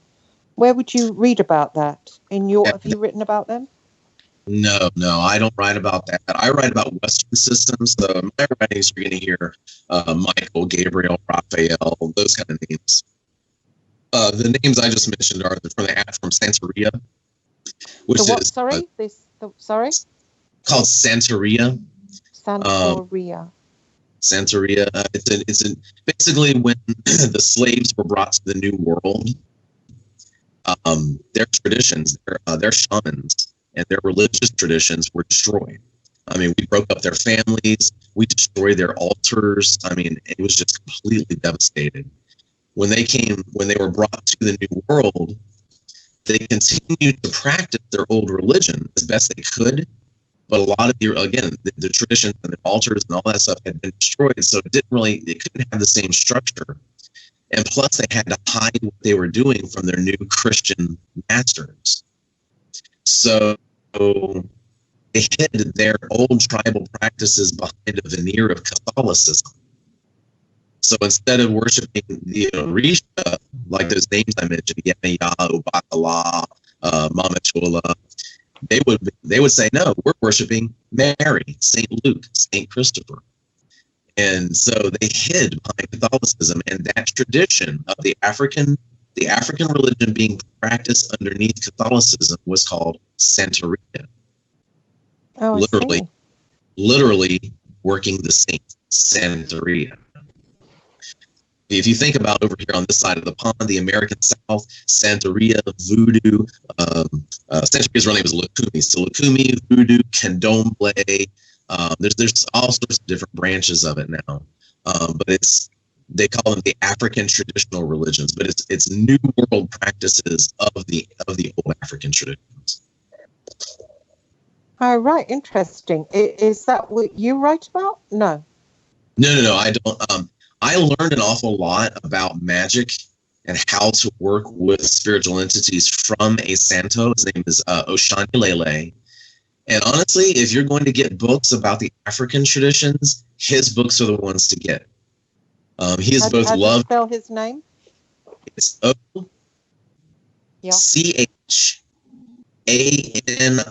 Ochani, Oshani, and then the last name is Lele, Lele. Oh. Now he's loved and hated in the ATR community because everything he publishes too much. He reveals too many of the secrets.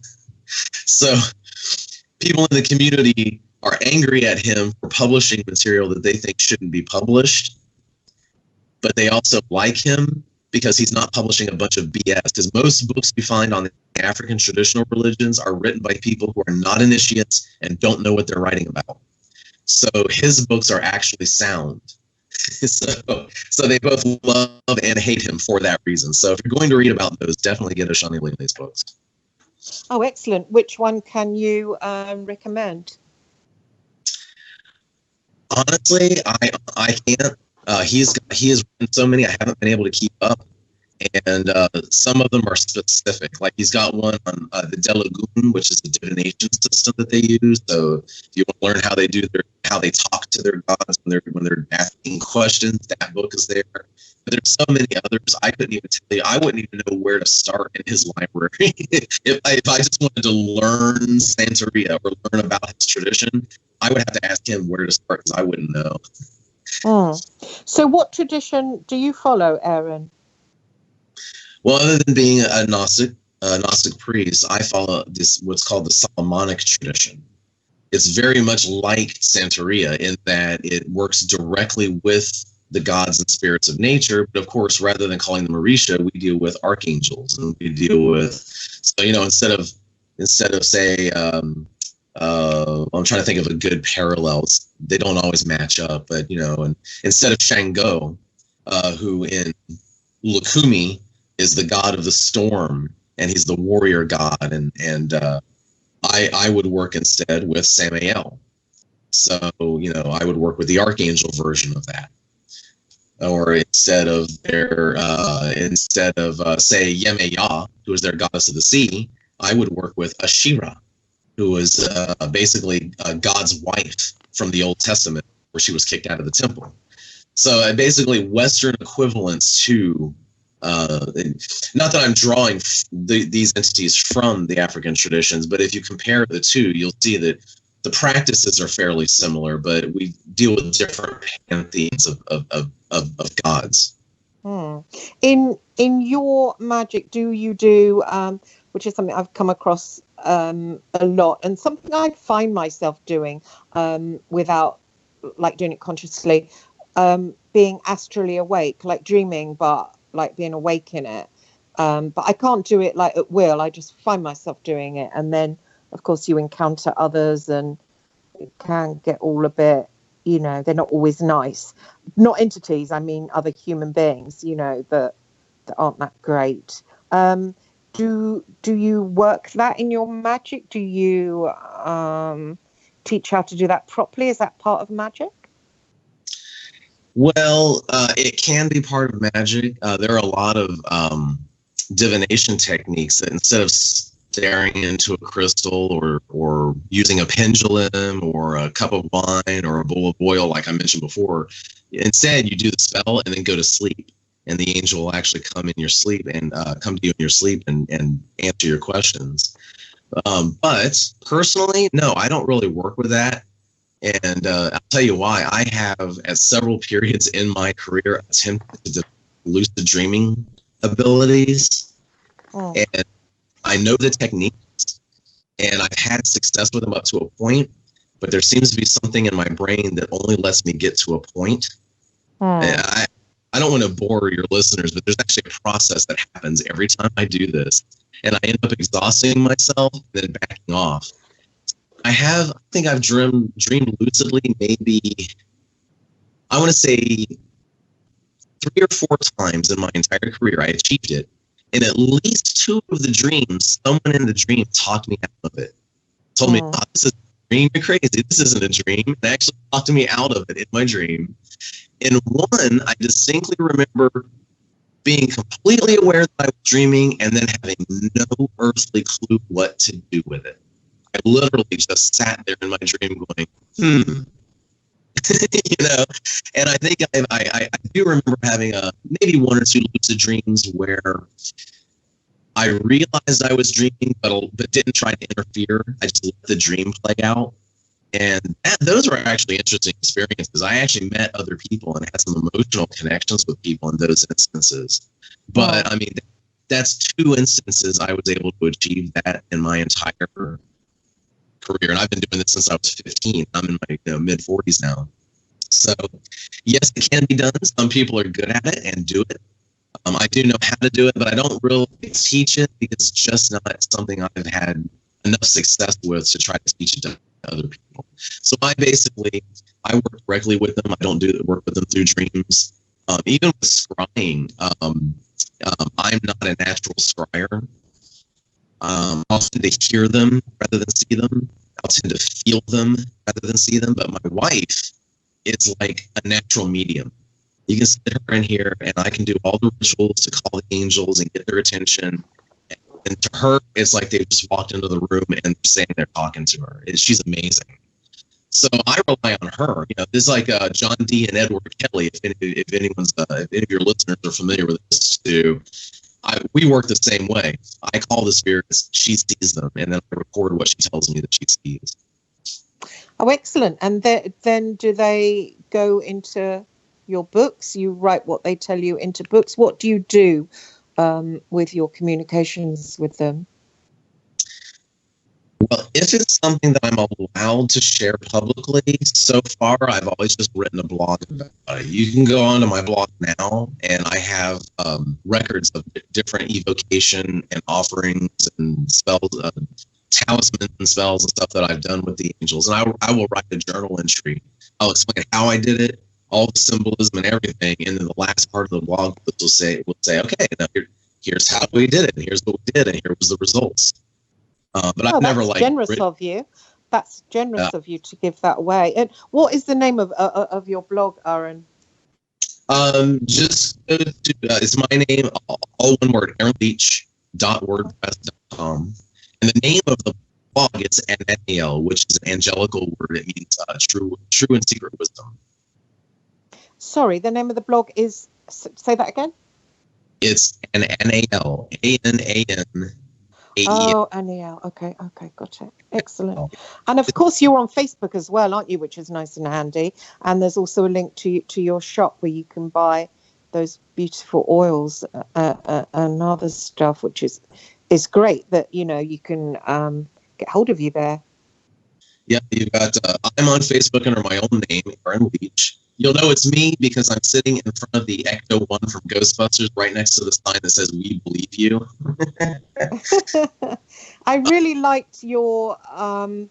Now I saw you doing a ritual, and it was. I think it was on YouTube or it was on your Facebook page, and it was really excellent. You were reading. I think. Were you reading from the Bible? Were you reading Psalms? You were probably looking at the Doc Solomon's YouTube page, and I do have a video there of me preparing holy water.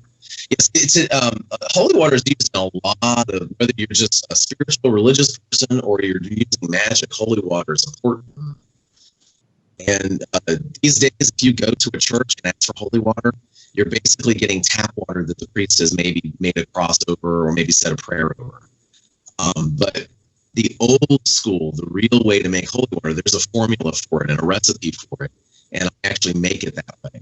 So that video, that's what you're seeing. So I talk about how you have to have spring water because it has to come from under the ground. There's that underworld again. It has to come from the realm of the ancestors. And you see me bless the salt, and you see me do all the Psalms. And yes, I'm reading right out of the Bible for all of that. Oh, you're reading from the Psalms, yeah? I'm reading the Psalms, correct. One book you saw me holding was The Key of Solomon, which is probably the most famous European grimoire, and it has the formula for making the water in it. And then The Key of Solomon. I bought a book. Now I went to get the Key of Solomon, and I got something called Solomonic Archangels and Demon Princes. Wrong book. That's not it. What you want is just called Key of Solomon the King, or some will call it the Greater Key of Solomon. And you can get it online for free. So all these grimoires are all online for free. And you can read it there. There's a lot of... Yeah. What will I do with this book? I mean, Solomonic Archangels and Demon Princes. It's got lots of sigils. Is that useful, or if it's you're talking about, I don't actually own that one yet. Well, who was the editor on that? Was it Skinner and Rankin? Skinner and Rankin, yeah. Okay, yeah, I don't own that one yet, but I do want a copy. I've got it on back order or something from Amazon. I forget. I haven't read it yet, but I've heard good things. It's that is real Solomonic grimoire material, the kind of stuff that I would use. But I don't own that particular book yet. What do people do with those sigils? Do they stare at them and hope that... No, sigil means signature. What do you do with them, actually? It means signature. Right. A sigil, a spirit's sigil is the spirit's signature, and you use it the exact same way you would use your own signature. So if you make a talisman and you put that signature on it, you're saying that that talisman belongs to that entity. If you write out a contract, you know, in the old days, the old act with the devil concept, they would write out contracts and the entity would sign it. That signature, that sigil, was their agreement to that contract. But who found out that that these were that particular sigil was for that particular angel? Because the Key of Solomon, I assumed it was written by Solomon, but it was written ages later, wasn't it? So how do we know that that's true? How do we know that that's a real signature? Because there's two methods of getting the signature of a spiritual entity. The first, you have to start with the first one, and that is using a method to generate the signature. So when you look at those sigils, a lot of them, they actually spell the entity's name, but it's encoded and turned into a pictogram, so it doesn't look like it. Huh.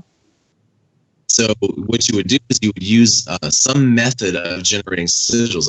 Later on in the 1800s, the Golden Dawn created a thing called the rose, and they arranged the 22 Hebrew letters of the alphabet into 3 concentric rings based on their occult natures, 3, 7, and 12. So you got the 3 elements minus Earth, the 7 planets and the 12 zodiac signs. And they would create signatures of spirits by taking the spirit's name in Hebrew, literally like connect the dots on that rose, and they would draw out a little pictogram that would be the entity's name. So there's all sorts of different methods of doing it.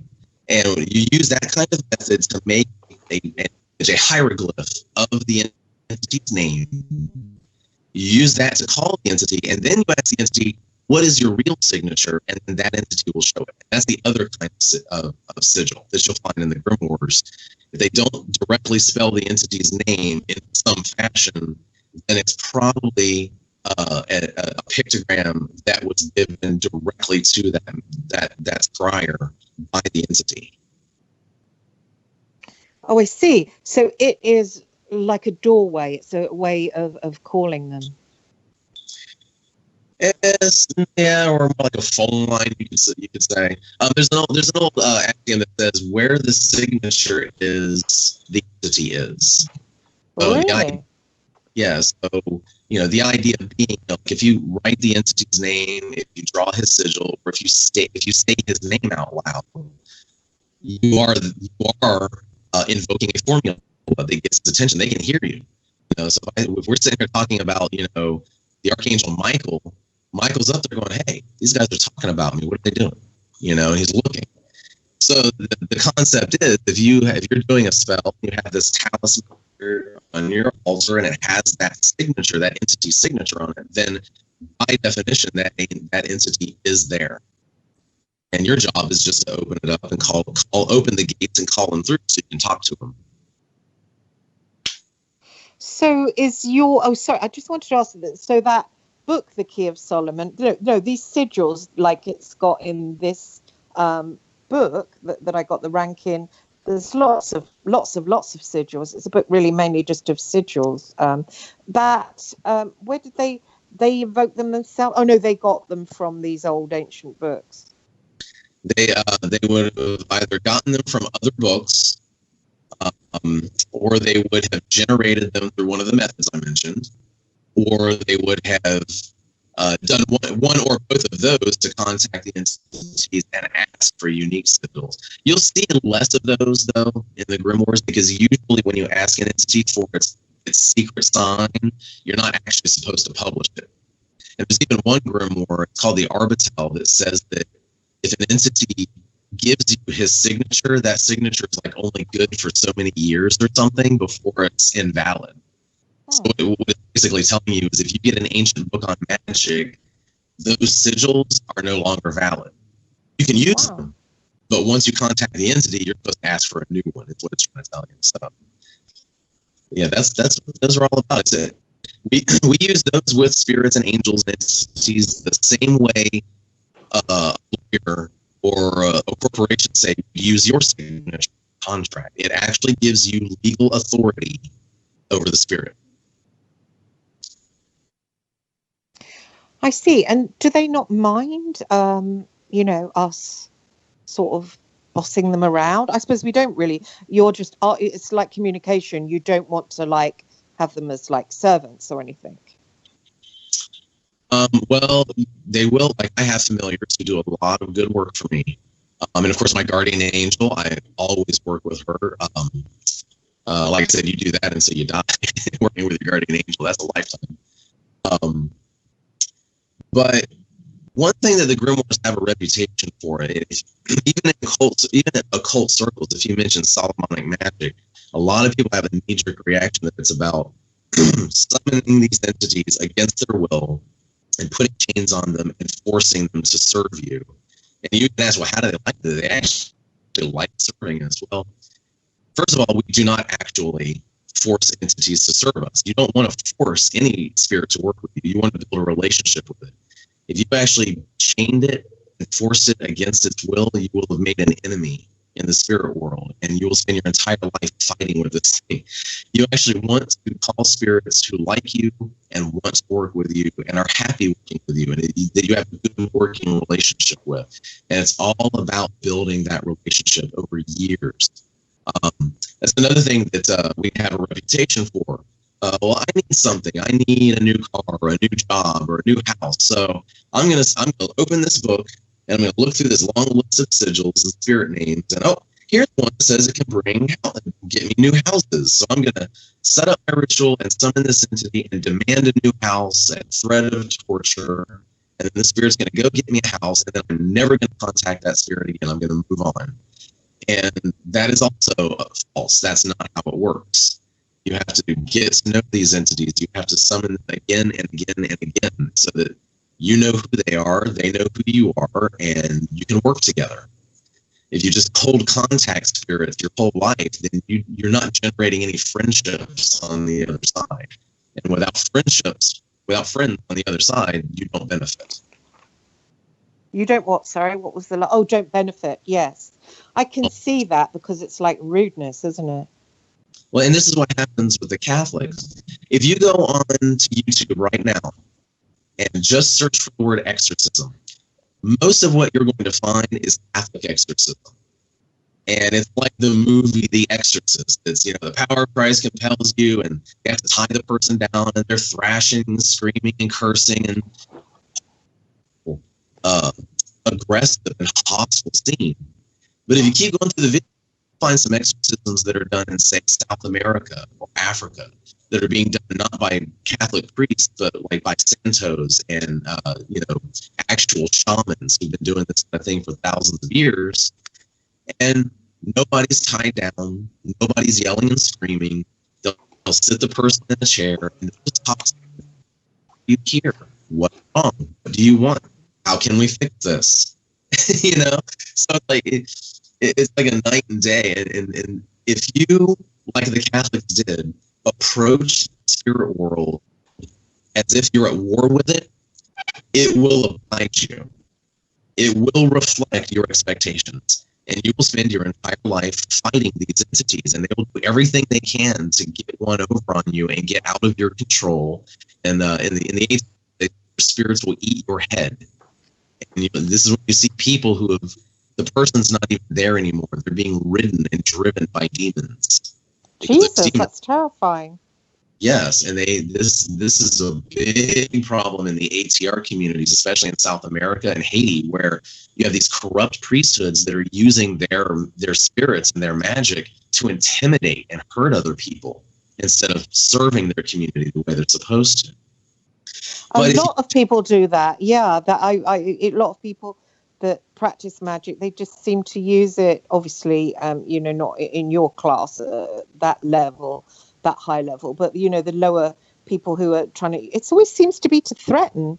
It's horrible, Right, that's right. And if that is the way you approach it, whether it's to threaten other people with the magic like that, or in the Catholic priest, that you are threatening the spirits themselves and you're at war with them, fall of Satan and we're battling Satan. It's just destructive. And on the other hand, if you don't approach them that way, you don't get any of that. So, for example, I have my holy guardian angel, She is bound to my head. We are married permanently for the rest of my life. She is my teacher. She gives me permission to do anything that I do. She is authority behind my words when I'm talking to the spirits. So she's unquestionable. Then on the other hand, I've got my familiar spirits. And again, when I'm talking to them, it's her authority I'm using. But these familiar spirits, these chthonic spirits who help me, I'm not enslaving them. I don't come at them ranting and raving and swinging swords at them and threatening them with hellfire if they disobey. I actually talk to them. They're friends. Familiar, by the way, the Hart, the group familiar is family. These guys are family. They may even be ancestors for all I know. I just know that they're 4 spirits who are helping me, and we've been building this relationship for years now. Since 1997, we've been slowly building our relationship. And I'm not enslaving them. I'm not punishing them. They're not evil. Me, and they get a benefit from that. You know, whether you want to say it's just practical because I'm giving them attention and I light candles and incense for them and I give them offerings and I'm treating them well so they're well fed and very happy familiars. Or you can look at it in the religious sense that they, being earthbound spirits. Oh, damn. Erin, sorry, I got so carried away with listening to you. We've come to the end of the show. You've been a fantastic guest, and I'm just got so much to think about. I've written it all down, so the music is covering me. Erin, thank you very much for joining me today, and I hope you'll come back. Oh, he's gone.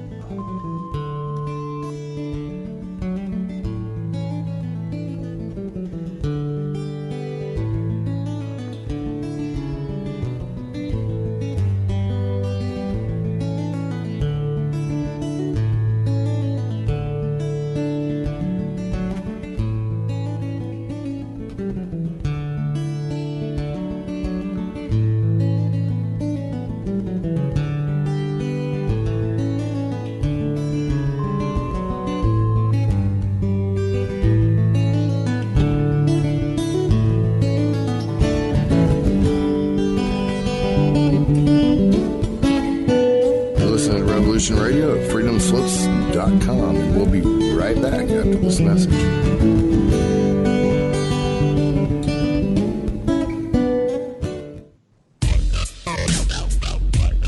Take a look around, kid. What do you see? Homes being foreclosed, people working 2-3 jobs just to put food on the table and still drowning in debt. Don't get me wrong. This country was founded on great ideals and principles. They've all been ruined by the banks. Open your eyes to banks that are robbing you. You know who my favorite president was? Who?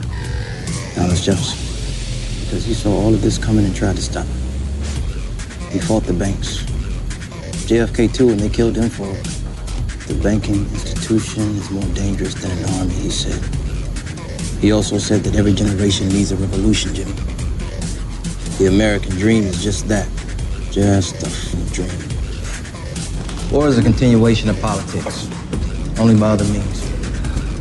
Politics is a continuation of economics by other means. This is our bank. This is our war. And this is our plan of attack. Banks have become an essential threat to our democracy. So consider this justice. Thank you for listening to Revolution Radio at freedomslips.com, the #1 listener-supported radio station on the internet. Please help support this station so this battle can continue forward. Revolution Radio!